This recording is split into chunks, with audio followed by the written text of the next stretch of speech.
Bonjour et bienvenue dans ce nouvel épisode de la Robe numérique. Je suis particulièrement enthousiaste à l'idée d'enregistrer cet épisode. On va parler d'une figure majeure de la cyber en France qui a vu le jour dans les plus hautes sphères de l'État avec une ambition claire, fédérer les acteurs du secteur autour de projets visant à développer les communs de la sécurité et de la confiance numérique et ainsi promouvoir la cyber-excellence française. Alors vous l'aurez deviné, il s'agit du campus cyber national où je me trouve actuellement. Situé au plein cœur de la Défense, le campus, c'est 26 000 m² consacrés entièrement à la communauté cyber. C'est un lieu unique qui accueille près de 1700 experts en sécurité, dont 135 résidents, des grands comptes, des startups, des organismes de recherche, mais également des clients finaux et des écoles. Il dispose également d'un studio pour accompagner l'amorçage et la croissance des startups dans la cybersécurité et de 3000 m² entièrement consacrés à la formation des professionnels, mais aussi des étudiants pour répondre aux besoins de compétences cyber. Pour en parler plus en détail, j'ai l'honneur d'accueillir Michel Vandenberg, qui est président du Campus Cyber. Michel, bonjour et merci d'être au micro de la Robe numérique. Bonjour. Alors, vous êtes l'ancien PDG d'Atheos, puis d'Orange Cyberdéfense, et c'est l'ex-premier ministre, Édouard Philippe, qui vous demande en 2019 de prendre en charge ce titanesque projet finalement, en tout cas cet ambitieux projet. Aujourd'hui, le campus a soufflé sa première bougie. Qu'est-ce que vous pouvez nous dire après cette année incroyable que vous avez passée au campus ? Effectivement, le campus est maintenant dans sa phase opérationnelle. Comme vous l'avez dit, on a inauguré le campus cyber il y a un an. C'est un projet qui est à l'initiative du président de la République. Donc, effectivement, en 2019, moi, j'étais dans mon voiture, je rentrais chez moi et j'étais appelé par Claire Landais, qui était la secrétaire nationale de la Défense à l'époque, et Guillaume Poupard, le patron de l'ANSSI de l'époque aussi, en me disant, voilà, on a besoin de quelqu'un pour mener un projet. Faut un entrepreneur. Le projet, le cahier des charges n'est pas vraiment défini. Le président de la République veut un Beersheba à la française. Donc Beersheba, c'est le grand centre de cybersécurité israélien. Je voyais bien de quoi on voulait parler. À la française, bon, je ne savais pas trop. Je me suis dit, on va innover, on va regarder ce qu'on peut faire. Et effectivement, un an plus tard, le campus, c'est 26 000 m², complètement opérationnel. C'est à peu près 1800 postes de travail. C'est un peu plus de 1200 experts qui viennent au quotidien travailler au sein du campus cyber. C'est des étudiants qui viennent étudier, des chercheurs qui viennent travailler justement avec les entreprises. C'est un projet qui assure la liaison, qui fait la connexion entre tout l'écosystème de la cybersécurité. Donc entre, par exemple, les acteurs privés, les acteurs publics, entre les associations et les clients finaux, entre les chercheurs et les futurs créateurs de start-up. Voilà, qu'on essaye de faire, c'est de faire bouillonner un peu tout cet écosystème pour monter le niveau de cybersécurité de la nation et puis surtout démontrer souvent et presque quotidiennement l'expertise française. Alors justement, sur ce carrefour entre le public et le privé, aujourd'hui, c'est quelque chose qui est indispensable. On le voit avec l'arrivée de Nice 2, on le voit avec les enjeux cyber au quotidien, les attaques notamment dans le secteur public. Est-ce que c'est facile de faire travailler ensemble le secteur privé et le secteur public au sein du campus ? Est-ce que y a eu des défis à relever, j'imagine ? Oui, effectivement. Déjà, ce qu'il y a de positif, c'est que c'était voulu par l'État et voulu par les acteurs privés. C'est-à-dire que tout le monde a envie de se parler, il fallait un lieu pour pouvoir le faire. Voilà. Et c'est pour ça que j'insiste beaucoup sur ce rôle de connecteur qu'on a aujourd'hui. Par exemple, il va y avoir des nouvelles directives. Il y a une Nice 2, il y a la LPM, la loi de programmation militaire qui va sortir, avec de nouveaux articles qui vont concerner les acteurs du privé. On trouve que plutôt que l'État, l'ANSSI, le gouvernement réfléchissent dans son coin sans avoir de confirmation de ce qui est possible, acceptable par les acteurs privés, c'est pas terrible. Donc le campus sert à ça. Aujourd'hui, à créer le dialogue, et ça fonctionne vraiment bien. Voilà, le fait de pouvoir se réunir, discuter, parfois même de façon non officielle, se confronter. Ça sert aussi, et c'est ça qui est un peu le quotidien du campus cyber, c'est cette confrontation positive entre des environnements qui n'étaient pas forcément appelés à se rencontrer. Ça fait presque un lieu neutre en fait. C'est un lieu neutre, effectivement. C'est un lieu déjà qui se veut être privé, voilà, donc soutenu par l'État, mais ce sont quand même les acteurs privés qui le gouvernent. On a une gouvernance qui est extrêmement ouverte, puisque l'ensemble de l'écosystème est représenté. Les écoles, les startups, les PME, les associations, le gouvernement. En fait, on a 19 membres au sein de conseil d'administration qui représentent chacun un collège qui représente un ensemble d'adhérents. Donc vous voyez, 19 membres, ça montre vraiment qu'on fait participer l'ensemble de l'écosystème, ce qui fait qu'il n'y a pas un acteur qui est plus privilégié que d'autres et qu'on arrive aujourd'hui à faire à ce que tout le monde puisse trouver sa place au sein du campus. Un membre, une voix ? Un membre égale une voix, absolument. C'est important. Oui, bien sûr que c'est important. Et du coup, est-ce qu'on pourrait penser une ambition européenne aussi ? Parce que là, vous parlez d'arriver à sensibiliser nos parlementaires. Ce serait pas mal d'arriver à sensibiliser nos parlementaires européens sur ce qui peut se faire et pas se faire d'un point de vue technologique quand on essaye de faire évoluer les choses d'un point de vue éthique aussi, dans l'utilisation des nouvelles technologies ou de la technologie au sens large. Est-ce qu'il y a cette ambition aussi européenne du campus ?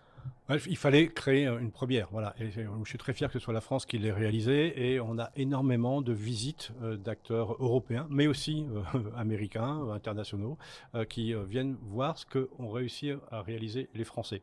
Et on dit ce que vous avez fait quand même, c'est top, nous on n'a pas réussi à le faire, c'est-à-dire de réunir quand même des concurrents sur un lieu unique, de faire à ce que pendant une période on parle plus de télétravail, il y a le Covid qui arrivait, quand on parlait de lieux physiques, c'était pas évident, de réussir quand même à ouvrir cet immeuble de 26 000 m². Tout le monde me dit, les Français, chapeau, ce que vous avez réussi à faire, c'est vachement bien. Il y en a même qui nous l'envient. Maintenant, on se dit, ce serait effectivement intéressant de pouvoir avoir des satellites européens qui nous permettraient justement de mieux dialoguer, de mieux récupérer différentes sensibilités de la cybersécurité. Bon, l'Europe, elle bouge, hein. Il y a deux gros articles, deux gros projets qui vont sortir et qui réduisent un peu le droit des GAFAM, etc., etc. Donc, ça bouge. Faut parfois regarder comment on peut plus facilement le faire passer en dialoguant, et donc les campus peuvent servir à ça. Voilà, donc il y a les déployer en Europe, mais aussi les déployer à l'intérieur du territoire, c'est-à-dire de faire à ce qu'il puisse y avoir des satellites dans nos régions pour que justement on puisse amener de l'expertise cyber aussi au sein des territoires. Oui, ça permet aussi de s'enrichir et puis de travailler peut-être, je l'ai plus d'un point de vue société privée, mais aussi travailler avec des partenaires au niveau européen pour répondre à des marchés qu'aujourd'hui peut-être à juste l'échelle française ou juste l'échelle allemande ou juste l'échelle, je sais pas, belge, on n'arrive pas à atteindre cette échelle-là. Mais groupé, on y arriverait sans doute clairement, bien sûr, plus facilement. Mais même déjà, je pense que ce qu'on souhaite aussi au niveau du campus, c'est qu'on ne soit pas un think tank et qu'on puisse créer des livrables qui puissent être ensuite peut-être des offres qui pourraient être même commercialisées, soit par les acteurs, soit directement par le campus justement, et qui ne sont réalisables que par plusieurs typologies d'acteurs complètement différents. C'est ça qu'on veut amener avec le campus. Et on a par exemple en ce moment un GT qui travaille sur comment mieux sécuriser l'environnement des crypto-monnaies. On a créé une base de threat intelligence aujourd'hui qui permettent à chacun d'amener un peu des marqueurs pour que tout le monde puisse s'en servir. On travaille sur l'IA, on travaille sur plein de sujets comme celui-là. Et il y a 600 experts aujourd'hui qui font partie de ces groupes de travail. C'est extrêmement actif. Et ce qu'on a défini au campus, c'est qu'on voulait des groupes de travail qui soient timés et qui sortent systématiquement des livrables dans un délai qui soit de 3 à 6 mois. Voilà, raisonnable. Pas des grandes réflexions. C'est ça le message. Il y a d'autres entités pour pouvoir gérer ce genre de choses-là. Pas de thèse au campus, s'il vous plaît. Voilà, des livrables pratiques. Voilà, tout à fait. Et qui servent la communauté. Oui, qui servent du coup la communauté au sens large, privé, public. Ouais. Alors, le campus national a fait des petits en région, ou en train de faire des petits. Est-ce que vous pouvez nous donner quelques éléments justement sur cette stratégie régionale, c'est-à-dire au niveau du territoire français ? En fait, ce qu'on s'aperçoit, c'est que quand on prend par exemple l'expertise en termes de cybersécurité, elle est extrêmement concentrée sur Paris. Je crois qu'il doit y avoir 75% des acteurs en expert cybersécurité qui sont à Paris, on a 20% à Rennes, et après il y a extrêmement peu d'acteurs. Or, on l'a vu, les cyberattaques aujourd'hui, elles tapent partout, voilà, et elles tapent l'ensemble de nos PME, par exemple, en ce moment. Donc, ce qui est important, c'est de créer de l'expertise de proximité. C'est ça qu'on peut amener par les campus cyber. Après, ce qu'on voulait pas, c'est de dire, il y a le campus national et ses filiales dans les régions. Non, on a dit, il faut que ce soit vraiment un réseau de satellites. Voilà, tout le monde est un peu au même niveau, et que ce soit les régions qui soient à l'initiative de la création de ces campus cyber. Donc, nous, on labellise. Par contre, la forme juridique, l'endroit, la façon dont ça va se faire, avec qui ils vont le faire, c'est de la responsabilité des régions. Il y a les Hauts-de-France qui ont été labellisés, qui ont ouvert au FIC dernier le campus des Hauts-de-France, Lille Métropole d'ailleurs, puisque c'est aussi la ville de Lille et la métropole qui sont en train de gérer ce projet. Il y a la région de Nouvelle-Aquitaine qui a démarré son projet, et il y a environ une dizaine de régions qui sont en train d'être labellisées justement pour créer ces campus dans les territoires. Mais c'est vraiment chaque région qui décidera de la forme et de l'endroit de ces différents campus. Donc c'est l'idée d'avoir une autonomie quand même autour du projet de campus en région. C'est-à-dire que voilà, chaque région est différente, elle peut se spécialiser aussi dans des verticaux de la cybersécurité. Et donc on veut justement dire, voilà, chacun est libre. Nous, ce qu'on veut pour être labellisé, c'est qu'au moins les piliers représentatifs de ce qu'on fait au niveau du campus national soient présents dans les régions. C'est très clair. Alors, aujourd'hui, on entend beaucoup parler de souveraineté technologique, d'indépendance. C'est un terme qui est parfois un peu galvaudé, un peu mis en avant comme ça. Je voulais un peu vous entendre sur ce que vous entendez derrière cette souveraineté. Ça fait référence à quoi pour vous aujourd'hui au campus ou plus largement en tant qu'ancien patron d'Orange Cyberdéfense?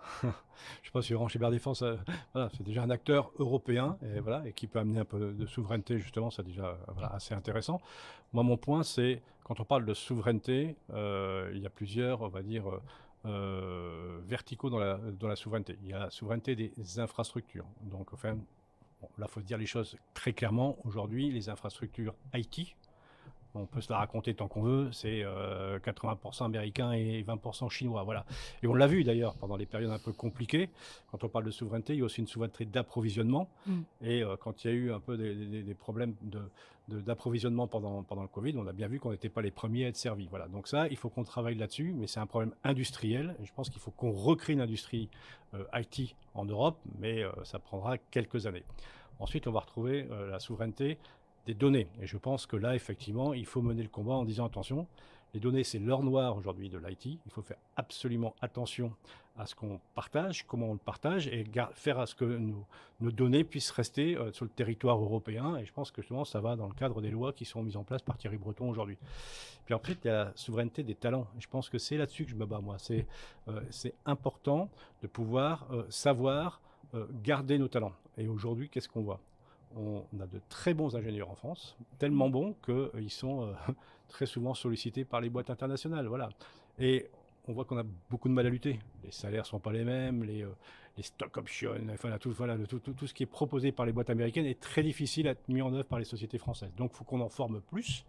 Et c'est vraiment un des projets qu'on se fixe au campus cyber, c'est travailler aujourd'hui sur cette pénurie de talents en formant plus, mais surtout en devenant attractif. Parce que le problème de la cybersécurité, c'est que quand on y travaille, on est sûr qu'on fait un métier extraordinaire, mais de l'extérieur, pour le grand public, pour les jeunes, et surtout les jeunes femmes, quand on parle cybersécurité, pour eux, c'est technique, geek à capuche, hacker éthique, etc., etc.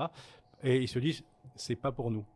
Donc voilà, des missions très importante du campus sur 2023, c'est d'aller à la rencontre des jeunes. Et on a donc signé un partenariat avec le ministère de l'Éducation nationale. Et on a créé une campagne d'affichage qu'on va aller afficher dans les collèges et les lycées de France pour toucher plus de 6 millions de collégiens et de lycéens pour dire la cybersécurité, oui, il faut des hackers éthiques, mais il y a plein d'autres métiers. La communication, la géopolitique, moi, c'est pas vous, avocate, que je vais expliquer tout ce qu'on peut faire en termes de cybersécurité, faire connaître nos métiers pour attirer plus de jeunes et attirer plus de femmes.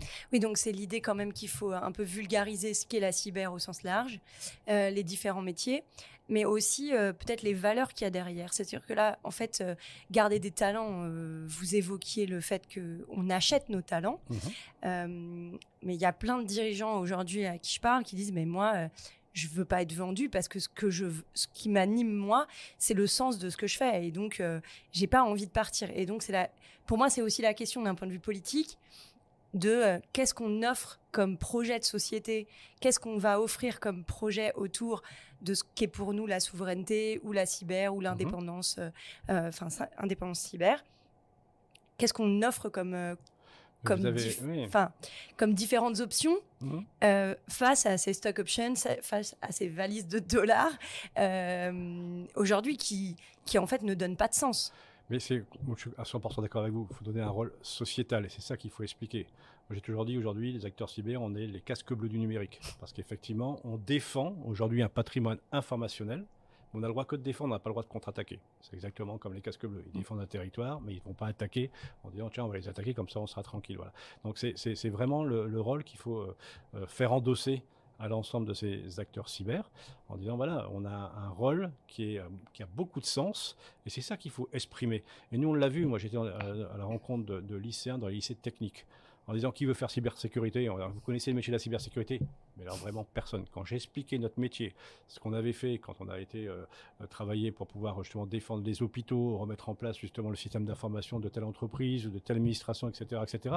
Mais ils ont dit c'est vachement bien comme métier, et puis c'est extrêmement varié. Je pense que j'avais une dizaine qui se sont dit tiens tout compte fait, on va étudier. Voilà, donc il faut faire savoir qu'aujourd'hui le métier de la cybersécurité, non seulement c'est un métier qui s'arrête jamais parce qu'effectivement les pirates sont tellement créatifs que nous les défenseurs il faut qu'on s'adapte en permanence, et puis on a vraiment un rôle à jouer parce qu'il y a quelque chose qui est en train de changer fondamentalement. C'est que quand on parlait de cybersécurité il y a encore 1 ou 2 ans, tout le monde disait oui, bon effectivement ça touche les données, la CNIL, le GDPR, etc., etc. Il y a telle entreprise aujourd'hui qui a été embêtée.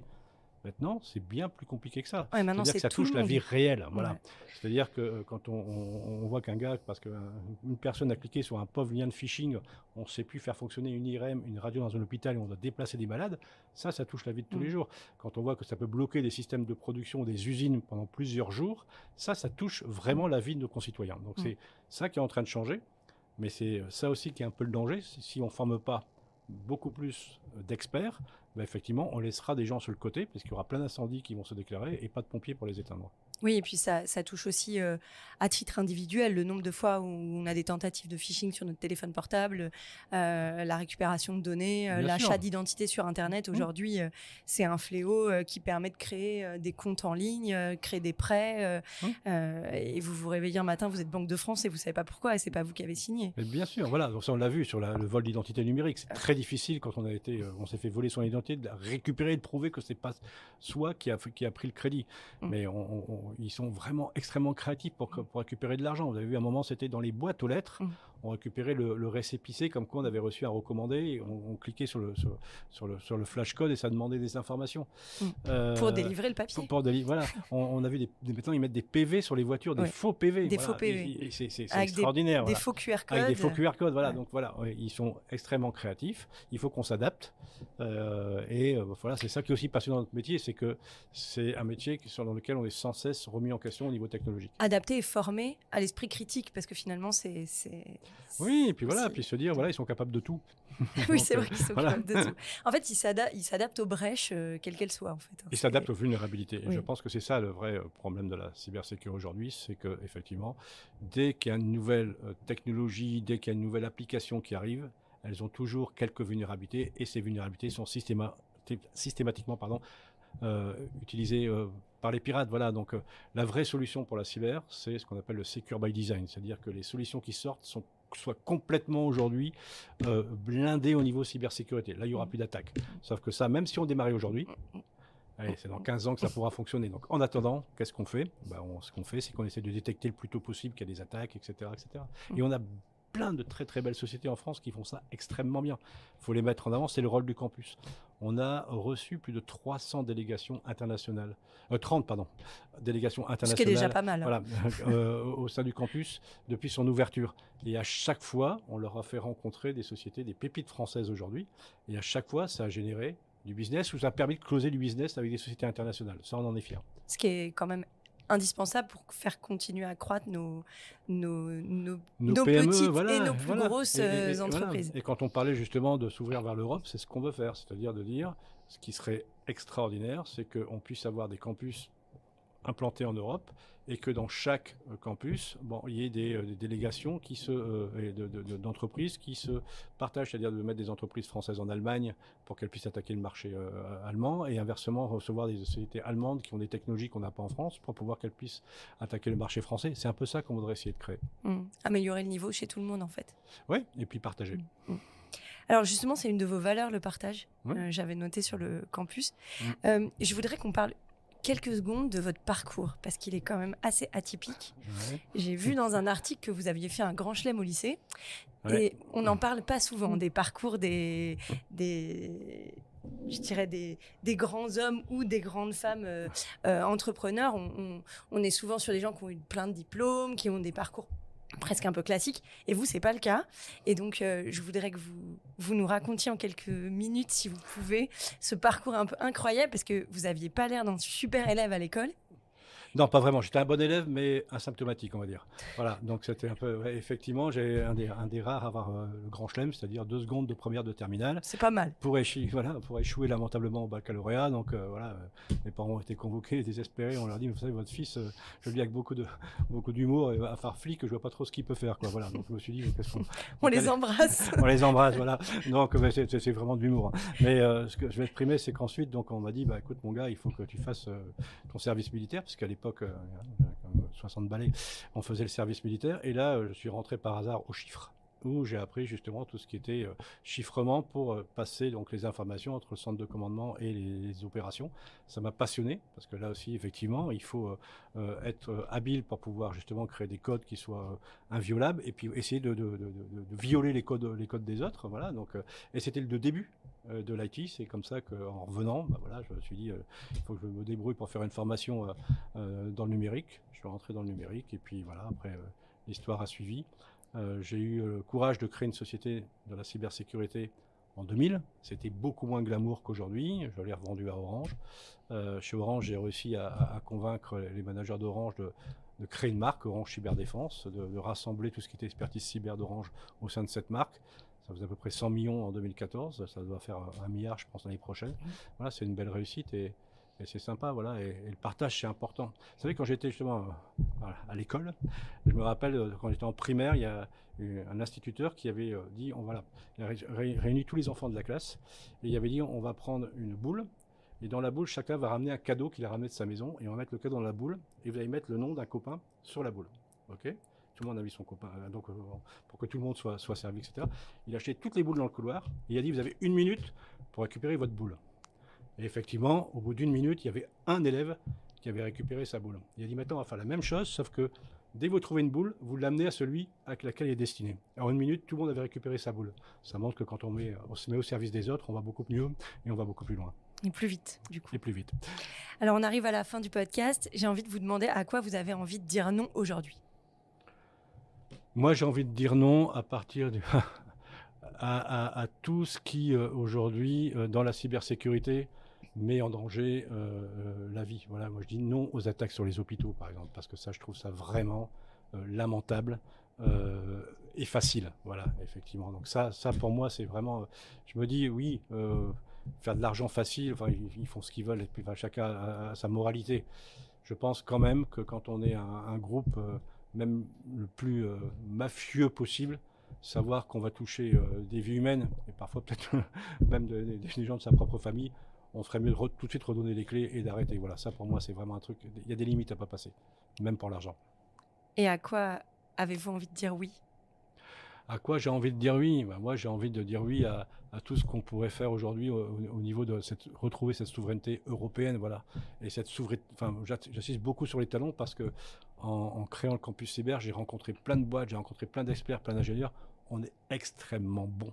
Voilà. Et la preuve qu'on est tellement bon qu'on a réussi à faire un truc, ce campus, que personne d'autre pays a réussi à faire. Voilà. Donc on est un peu comme le village d'Astérix, le français. Voilà. On se dispute parce qu'on est concurrents, etc. Mais quand il faut lutter, hop, et ben on crée notre potion magique et on dit, vous ne toucherez pas à nos trésors, à nos données, etc., etc. Ça c'est très français. Et je pense qu'il faudrait plus souvent le mettre en avant. Ok. Écoutez, merci Michel d'être venu au micro de la Revue Numérique. Et je vous dis à bientôt parce que j'ai l'impression que le campus va pas s'arrêter tout de suite. Donc j'espère qu'on se reparlera pour la création des autres campus sur l'Union européenne et j'espère qu'ils seront nombreux. Merci.